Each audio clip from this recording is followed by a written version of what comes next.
शहजादी ज़ारा और जादुई सफ़ेद हिरन की दास्तान। कहीं दूर पहाड़ों के दरमियान एक खूबसूरत रियासत थी जिसका नाम नूरासतान था। ये रियासत अपनी सरसब्ज़ वादियों, नीले झरनों और चमकते हुए महल के लिए मशहूर थी। इस रियासत के बादशाह शाह तैमूर इंसाफ पसंद और मेहरबान थे और उनकी बीवी मलिका सारा अपनी खूबसूरती और अक्लमंदी के लिए मशहूर थी। उनकी इकलौती बेटी शहजादी ज़ारा भी अपने वालिदैन की तरह नेक दिल और रहमदिल थी। ज़ारा एक खूबसूरत लड़की थी जिसकी आंखें गहरी नीली और बाल सियाह रात की तरह चमकते थे। लेकिन इसकी सबसे बड़ी खूबसूरती इसका दिल था, जो हर गरीब और मजबूर के लिए मोहब्बत और हमदर्दी से भरा हुआ था। ज़ारा अपनी रियाया के लोगों के दुख दर्द को समझती थी और हमेशा उनकी मदद के लिए तैयार रहती थी। ज़ारा की तन्हाई। अगरचे ज़ारा की जिंदगी शान और शौकत से भरी हुई थी, लेकिन इसके दिल में एक अजीब सी तन्हाई थी। महल की चमक दमक और दावतों के बावजूद ज़ारा के दिल में हमेशा ये ख्वाहिश थी कि कोई ऐसा दोस्त हो जो इसे हकीकी मानों में समझ सके। इसके वालिदैन अक्सर अपनी रियासत के मामलात में मसरूफ रहते थे और ज़ारा अपने वक्त का ज्यादा हिस्सा महल के बाग में गुजारती थी। बाग में मुलाकात। एक दिन ज़ारा महल के बाग में बैठी थी। ये बाग महल के पीछे था और बहुत वसीओ अरीज था, जहां बुलंद दरख्त, रंग बरंगे फूल और परिंदे अपनी खुशबू और आवाजों से माहौल को दिलकश बनाते थे। ज़ारा अपने पसंदीदा दरख्त के नीचे बैठी थी जब इसने एक अजीब आवाज सुनी। इसने मुड़कर देखा तो एक खूबसूरत सफेद हिरन घास के मैदान में खड़ा था। वो हिरन गैर मामूली तौर पर खूबसूरत था। इसके सींग चांदी की तरह चमक रहे थे और उसकी आंखें ऐसी थीं जैसे वो इंसानी जज्बात समझ सकती हो। लेकिन ज़ारा ने जल्द ही देखा कि हिरन का एक पैर जख्मी है। ज़ारा फौरन उठकर हिरन के करीब गई। हिरन ने इसे देखकर पीछे हटना चाहा, लेकिन ज़ारा ने धीमी आवाज में कहा, डरो मत, मैं तुम्हें कोई नुकसान नहीं पहुंचाऊंगी। ज़ारा ने अपनी चादर का एक हिस्सा फाड़कर हिरन के जख्म पर पट्टी बांधी। हिरन खामोशी से इसे देखता रहा।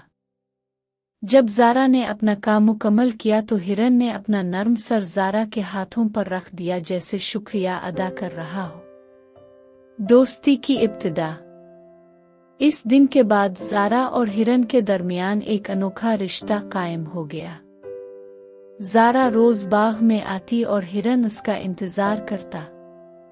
वो इसे फल खिलाती और कभी कभी दोनों बाग के अंदरूनी हिस्से में दौड़ते। ज़ारा ने हिरन का नाम उनूर रखा क्योंकि इसकी मौजूदगी ज़ारा की जिंदगी में रोशनी और खुशी ले आई थी। राज का इंकिशाफ। एक दिन ज़ारा के महल में एक बूढ़ा बुजुर्ग आया। इसने बादशाह तैमूर को बताया कि वो एक जादूगर है जो नेकी और मोहब्बत की कहानियां जमा करता है। जब इसने नूर को देखा तो फौरन पहचान लिया कि ये कोई आम हिरन नहीं बल्कि एक शहजादा है।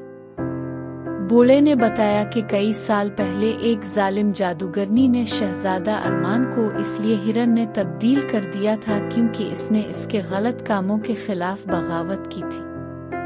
जादूगरनी ने कहा था कि शहजादा इस वक्त तक अपनी असली शक्ल में वापस नहीं आ सकता जब तक कोई नेक दिल इंसान इससे बेलौस मोहब्बत न करे। ज़ारा को ये सुनकर हैरत हुई, लेकिन वो समझ गई कि नूर इसीलिए इसके करीब आया था। मोहब्बत का जादू। ज़ारा ने अपनी दोस्ती और मोहब्बत को नूर के लिए और ज्यादा मजबूत कर दिया। वो इसका खास ख्याल रखने लगी और हमेशा उसके साथ वक्त गुजारती। एक रात जब चांद अपनी पूरी रोशनी में था, ज़ारा ने नूर के करीब बैठकर दुआ की कि वो अपनी असली शक्ल में वापस आ जाए। अचानक नूर के अर्द गिर्द चमकती हुई रोशनी नमूदार हुई। ज़ारा ने हैरत से देखा कि हिरन की जगह एक खूबसूरत नौजवान शहजादा खड़ा था। वो ज़ारा की तरफ देखकर मुस्कुराया और कहा, तुम्हारी मोहब्बत और खुलूस ने मुझे आज़ाद कर दिया। खुशगवार अंजाम। شہزادہ ارمان نے زارا کے خاندان کا شکریہ ادا کیا اور ان سے اپنی ریاست میں مدد کا وعدہ کیا۔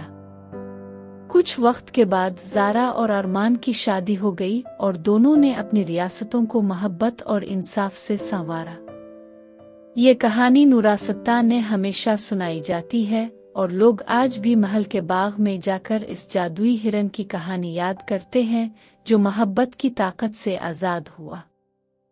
اگر آپ کو ہماری یہ کہانی پسندی ہے تو لاکھ سبسکرائب کر دیں۔ شکریہ۔